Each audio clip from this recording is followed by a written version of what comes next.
Hi, this is Roro. Welcome to Roro Rants. And it's like 2 o'clock in the morning, so I have to be kind of quiet. Actually, it's 3 o'clock in the morning, but the clock's just switched back to 2. So anyway, this is probably the last video I'm going to make before the election. But while I still have your attention, I just wanted to make one last video because after the election, you need to stay positive. No matter who wins, keep protesting, keep fighting. I'm seeing a lot of unrest, a lot of despair among the millennials who are worried that if Jill Stein doesn't win, it's going to be the end of the world. There's going to be nuclear war. Don't lose hope. For one thing, you know, the polls could be wrong. Who knows? Maybe there's going to be a miracle. But no matter who wins, the revolution must continue. We can't lose hope. I know many people voted already, and I'm sick of doing the lesser evil talk, but you got to keep perspective on what kind of a fight that we're going to have in front of us to continue this revolution, no matter who wins the election, because it's going to be a different kind of fight whether we have Jill, because we're still going to have to fight even with Jill. No matter what kind of a fight we're going to have ahead of us, whether we get Jill, Hillary, or Trump. I'm not even counting Gary Johnson anymore because he's an idiot. Anyway, like I said before, I don't care about the personalities of the candidates. I don't care who groped who 20 years ago or Hillary's emails or whatever. It's all a bunch of drama and bullshit. If you want to talk about that crap, go to mainstream media. It's on 24 hours a day. What I want to know is, in a candidate, what I want to know, what are you going to do for me? What are you going to do for the poor, the middle class, the homeless people, the millions of children living in poverty in this country, the wars and the innocent people and children getting killed in the Middle East and all over the world? I look at the platforms, the policies of the candidates. I actually went to the websites and read them, unlike many people who are talking their bullshit out of their asshole and didn't even fucking read what the policies say, and then they think they know what they're talking about. I actually went and read them. It doesn't take long. It takes about 5 or 10 minutes. And that's how I make a decision. If you want more detail on the platforms, go to Trump's website, go to Hillary's website, go to Jill's website and read them. Or you could just go to my other video, and I detail everything. I have links, I show pictures. My other video called Trump and Hillary are both ass fuckers. You can look at that one, or you can look at the one that says Trump will create jobs wrong. You know, those are more detailed about the websites, about their policies. But I'll just summarize it very quickly here because we want to know what kind of a fight we're going to have ahead of us with the revolution.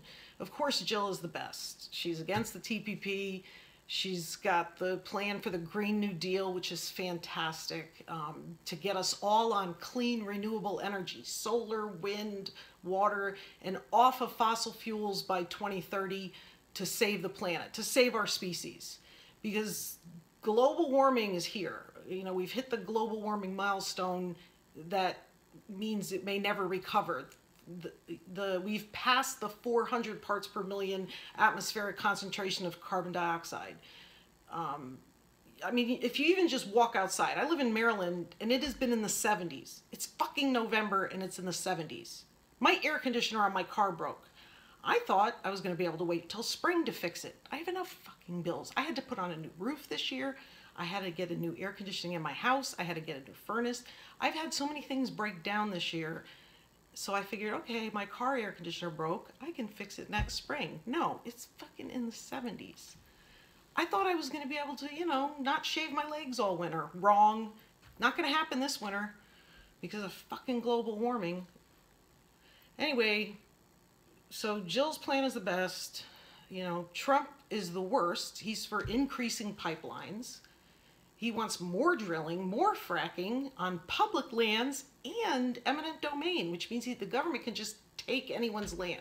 Doesn't care about climate change at all. He's for the TPP. He says he's against it, but he just wants to get a better deal. He just wants more money for Americans. He doesn't care about what we care about, the part of the TPP about corporations not having rule over sovereign nations. He doesn't care about that part. He just wants more money. Anyway, as far as Hillary goes, you know, I know a lot of people don't believe her, but she will cave. She's for it, she's against it, she's for it. She will cave with enough protesting, just like Obama caved with the Keystone Pipeline and the TPP. Obama's against it now. Obama's against the DAPL now. He's against it. You protest enough and everything, and the Democrats listen. The Republicans don't give a shit because it says right in their platform that they're for it. So they're like, well, we told you we were for it, so fuck you. You don't get to protest. If you can't, you know, you may call Hillary a liar, but if a candidate promises you something, at least you have a chance of getting it. If their plan is horrible to begin with, you don't have a leg to stand on. All the protesting in the world is not going to help because they can just say, this is what we planned. You voted for me. Fuck you. And Trump's plan is not for progress. It's for regress. Do people even know how the government works? You know, the House and the Senate are the ones who pass legislation. With Hillary, we'll get Bernie Sanders as the Senate Majority Leader or maybe even the Budget Committee Chair. We've heard rumors about that. He will help pass all the progressive legislation we need. And he'll fight for it. He'll even communicate to us and inform us what he's working on so that we can write our congressmen and senators and with letters, and we can threaten them and tell them they better vote on this or we're going to vote them out next term, and then we can vote them out next term. If they get millions of letters from us, they're going to listen. So the Congress and the House are the ones who pass the legislation. The only thing the president does, as far as domestic legislation and stuff, the only thing the president does is sign it or veto it. Once it gets through the House and through the Senate, then it gets to the president. They either sign or veto. If our progressive policies get through both House and Senate and get to the president, if it's Hillary, she's going to have to sign it. She can't go against her Democratic base. That would be political suicide. Even if she personally doesn't believe it, she has to go with her Democratic base. Whereas Trump, he will have to veto it because he's a Republican. He's running as a Republican. It doesn't matter what his personal beliefs are. We would have no chance of getting any progressive change with Trump. So even if Jill loses the election, if Hillary wins and the Democrats take the House and Senate and we get the progressives in there that we have running, and then in 2018 we can get even more seats. We got 2 years to do this. If we can fill those seats with progressive candidates, we can continue this revolution that Bernie started. We need to have hope. We need to keep this going, people. We need hope. If you look at more positions from the websites, you know, criminal justice reforms, Clinton, like I said in my other videos, very detailed plans to reform our criminal justice systems. Billions of dollars going into it. Trump, he wants to bring back stop and frisk. Total opposite of our progressive views. On economy and jobs, of course, Jill's plan is the best, the Green New Deal. Trump's plan? Tax cuts on the wealthy, trickle-down economics, same thing that didn't work with Bush and every other fucking Republican president that tried it. It doesn't create jobs. That's what caused the crash in 2008.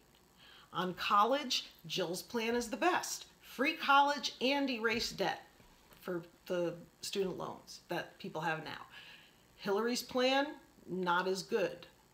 Debt-free college, you know, people won't have to pay for college if they can't afford it. They have to take loans out. They can't afford it. Then they get debt-free college. Trump's plan, he wants to get rid of the Department of Education. What does that even mean? Does that mean there'll be no more grants at all, even for the very poor people? No student loans backed by the government at all? Does this mean we'll have to rely on private banks to get student loans and they can charge whatever the fuck interest rates they want? Like 20% interest rates? It's bad enough now that we got 7.5% with the guaranteed student loans. And then if the people have bad credit, they won't be able to get any at all. This is the worst. Trump is the worst. At least Hillary's is reasonable. So So, and on war, you know, Hillary's plan of, she'll probably continue the drone strikes. But she plans, in her plan, she says she wants to reduce military spending, spend more on veterans. The Republicans say things like they want to fucking carpet bomb the Middle East, nuke them. Trump wants to add 500,000 more troops. That'll probably mean a draft. Jill is the only candidate who wants to end the wars. Of course, she's the best. She's the progressive. On every single issue, criminal justice reform, civil rights, the rights for women, gays, infrastructure, jobs, college, on every single issue. Jill is the best for progressives.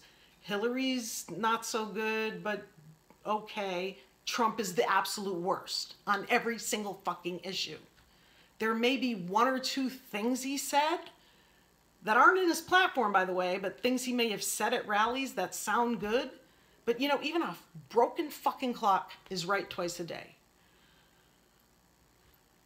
And, you know, the thing is, people hate Hillary because she's not left enough. She's too Republican. So, and then people say they're voting for a Republican? What the fuck? What is that? That's bullshit. Anyway, also, you know, not just the platforms. I also look at, what have you done for me lately? What have the Republicans done versus what the Democrats have done lately in the government? Because I watch this shit. I'm disabled. I got nothing better to do. I have no fucking life. So I sit here and I watch for years what bills are going through the House, what bills are being passed, which politicians are voting on what. I do this all the time. I got nothing else to do. And I mean, it's interesting to me. I don't know. I'm boring. Whatever. Anyway, in my lifetime, Obama has been the best president. Some people say he's the best president in the last 100 years, or since FDR. There's a link I put down there. By the way, all the links are down in the show all thing, you know, the links to all the websites of the candidates and what their platforms are. And I have the link to an article that shows Obama's, all of the things he's done since he's been president. He has done a lot. People that tell you that, oh, Obama's the worst president, they're fucking Republicans. That's who they are. Because they don't like those things, because they just want corporate profits. That's all they care about. Obama has done a lot of things good for us, for people, for middle class, working class, and poor people. And even with the Republican House and Senate fighting him for the last 6 years, he only had a Democratic House and Senate for the first 2 years. And then after that, he had to do executive orders if he wanted to get anything done. They wouldn't even pass their own bills. If the Republicans wanted to pass a bill, if he said he liked it, then they would say, oh no, we don't want it anymore. They were such babies. Anyway, and he pardoned 800 now. It's up to 800 nonviolent prisoners. He's just done so many good things. His greatest achievement was Obamacare. He's the only president in history who's been able to do it. And yeah, it's not great, but that's because the Republicans wanted to keep the insurance companies making profit. The Republicans are the ones who made Obamacare not as good as it could have been if we had had a public option. They would not let us have the public option. So the reason it's bad is because of the Republicans, not because of the Democrats. They had to keep making their profits. So Obama had to compromise and give them their insurance companies because people were dying. Are you too young to remember? Do you remember what healthcare was like before Obamacare? Do you remember the bankruptcies? The most bankruptcies in the United States were because of medical bills. People couldn't afford their medical bills. The parts of it that are good are the parts that the Democrats put in.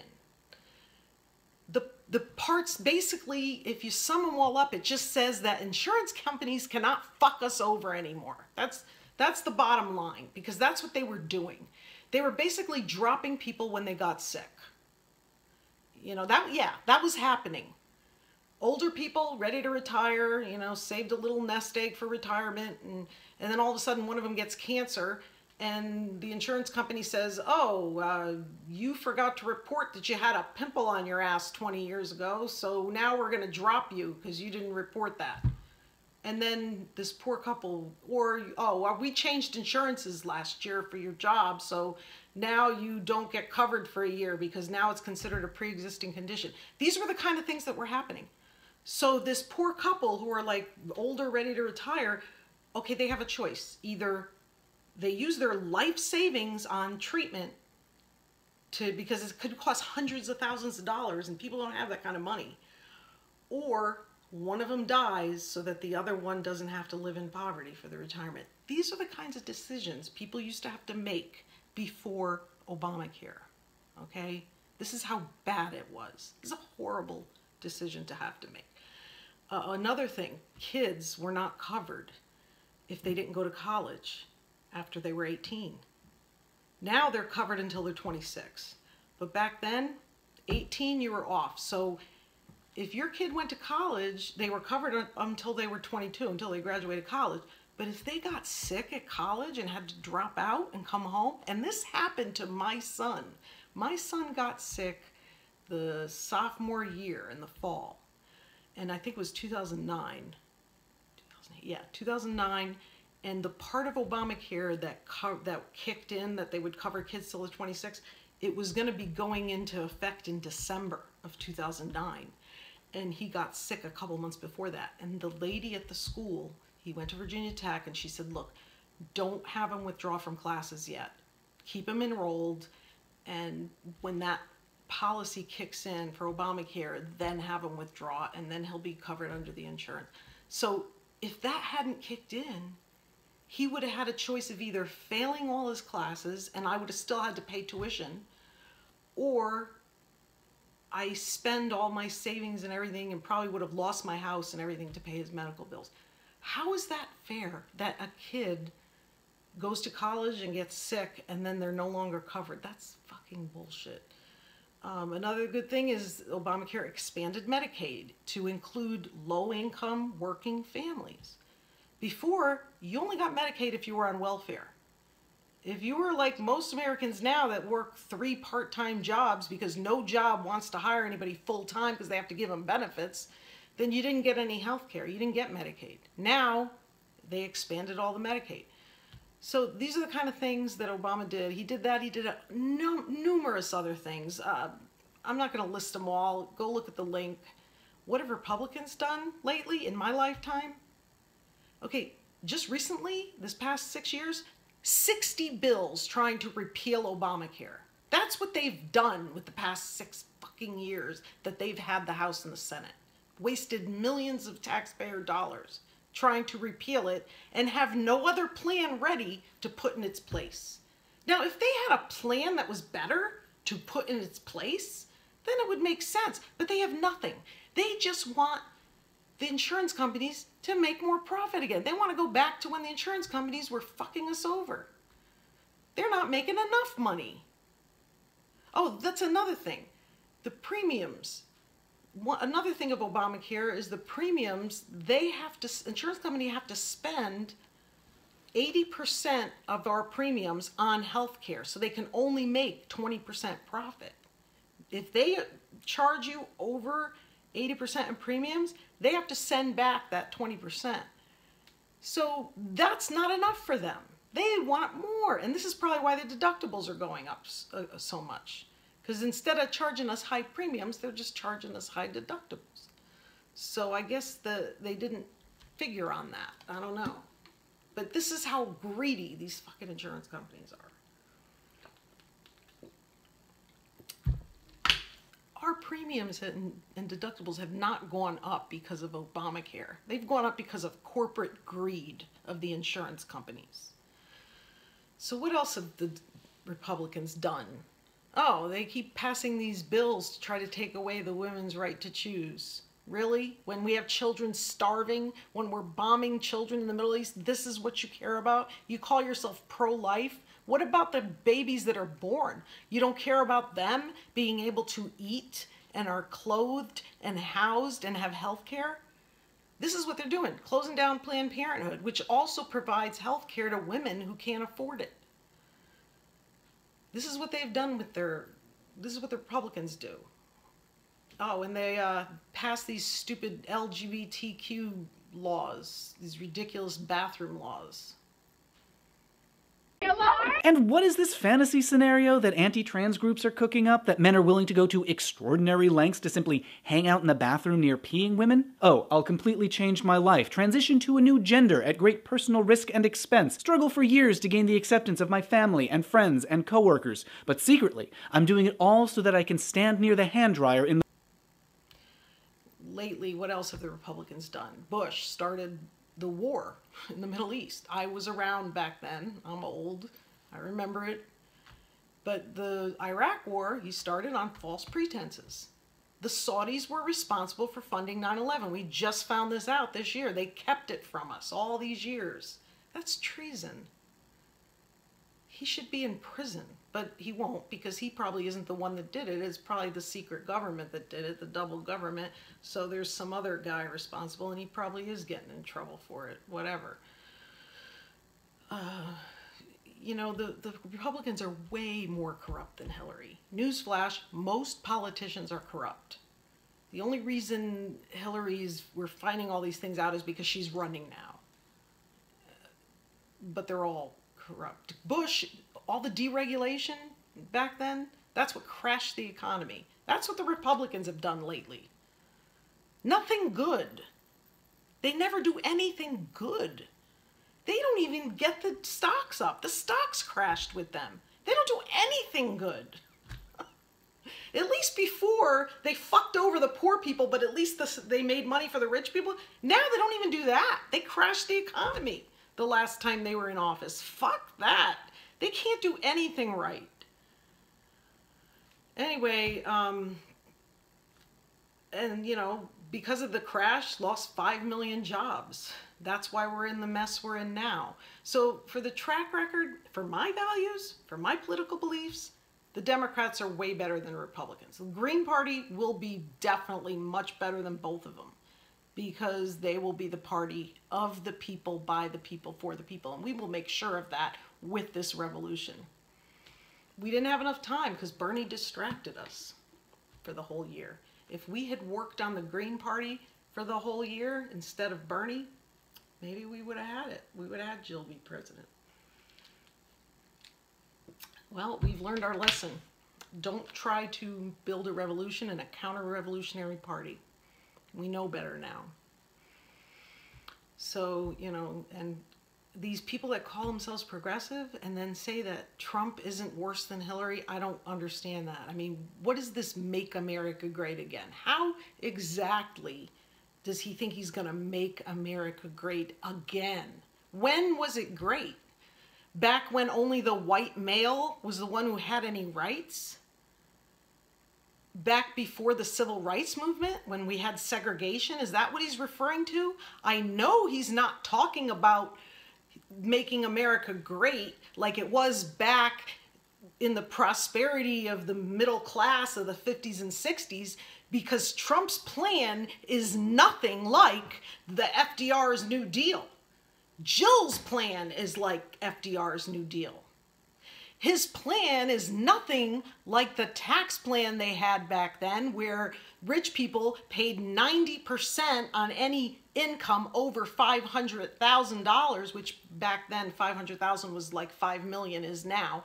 But these are Jill's policies, not Trump's. So if you're thinking make America great again, like let's have a middle class, these are Jill's policies. If you're thinking make America great again, like let's go back to Jim Crow laws and segregation, that's what Trump's plans are. So anyway, my rant over about that. So Jill Stein is the only ethical choice with good plans. Hillary's plans are good. Many of us don't trust her, but that doesn't mean that we give up on our policies and adopt Republican ones. That's the exact opposite of everything we believe.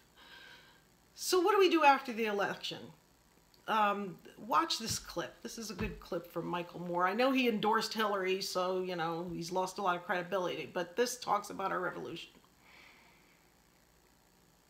Yeah, and then she had to run against Bernie for all those months, and she had to start changing her tune, and she had to start agreeing with him, because she wasn't going to win.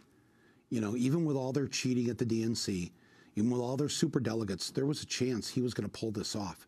So she had to either get with the program, in other words, where the majority of Americans are at. The majority of Americans want universal single-payer health care. The majority of Americans, want a paid maternity leave. They want free college for their kids. Go down the whole list. The American people agree with Bernie Sanders, not Hillary Clinton. So in order for her to pull that off, she either had to start agreeing with the majority of Americans, and his presence pushed her and pushed her and pushed her toward better positions to take. Now, we can sit here and say, well, that's all they are positions. Well, you're right. We won't know what she's going to do until she's in there. So the onus really is on us.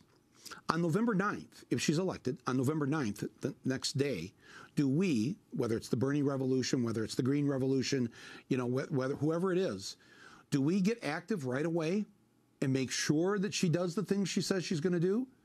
Or do we do like we did after Obama got elected? Because after there was this big revolution to elect a man whose middle name was Hussein, and we got him elected, right? And it was young people that got him elected. The largest turnout in history of 18 to 35-year-olds in that election. And he will say that too, that it was the youth vote that made this happen.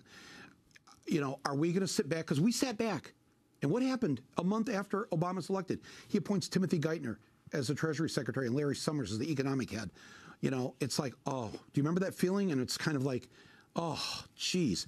And nobody got active.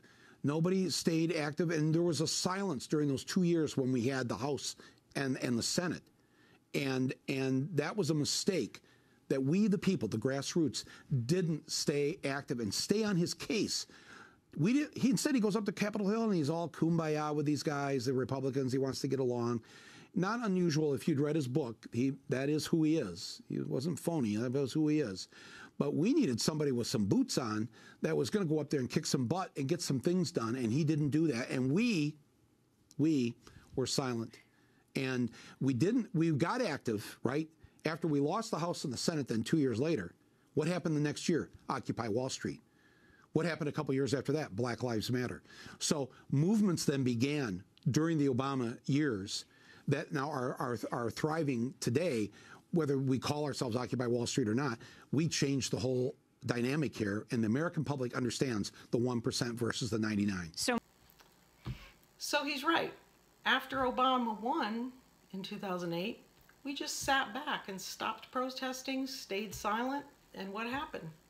2010 midterms came, Republicans won both the House and the Senate, obstructed everything for the next 6 years. Jill is the best candidate, and I'm voting for her, and I believe she has the best plans. But even if she wins, the polls are showing she can't win, but they're biased. You never know, a miracle could happen. But even if she did win, we would still have to keep fighting, because remember what Bernie said. So people all over this country are looking at the status quo, and they understand that it is too late for establishment politics and establishment economics, that we need real change in this country.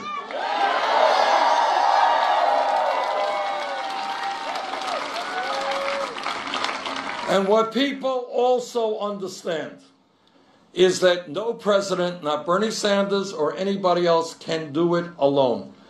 That what we need in this country are millions of people standing up, fighting back, and demanding a government that represents all of us, not just the 1%.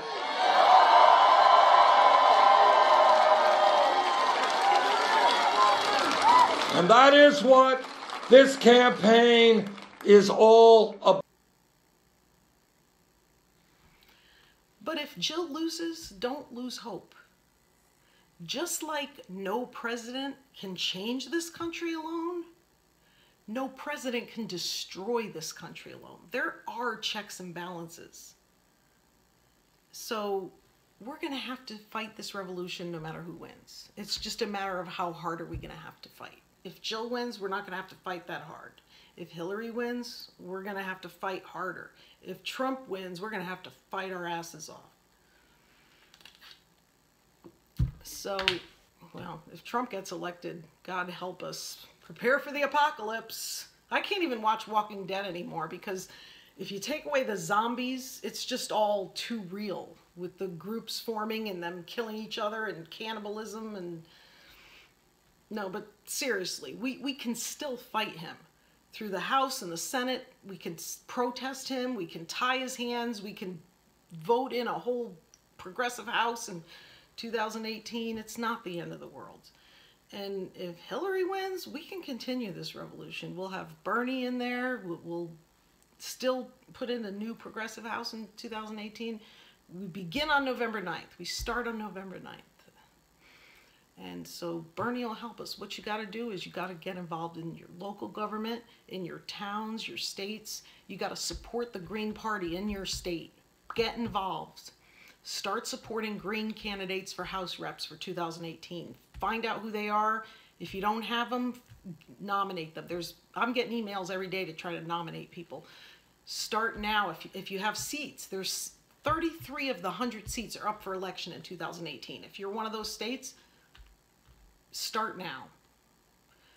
I know many of you have families and jobs, but if you can't do a whole hell of a lot, at least donate with monthly donations. Put it on a credit card or your bank account, $5 a month, $10 a month, whatever you can afford. By 2020, we'll have a fortune. We'll have more money than all of them. Or even just keep posting on social media. Keep talking to your friends and family. Keep up with the bills that are being considered and voted on, and write letters to your congressmen and senators. And if you're young and you don't have a job, make this your full-time job. Be an activist. We need a new Occupy movement. We need it that big, as big as the Occupy movement was in 2011. That's how big we need it. We need to make Washington green. Hey, that's a good slogan. Make Washington green. Organize protests. We need big protests. 12 million Americans turn 18 every year, and most of them are progressive. And out of the 2.5 million Americans that die every year, 2 million of them are the 65 and older old fucks that aren't progressive. So we're replacing it. We're getting more than are leaving. So we're getting more progressive. So that's a good thing. The young people are more progressive. You proved that within the primary with the votes for Bernie. You are the future.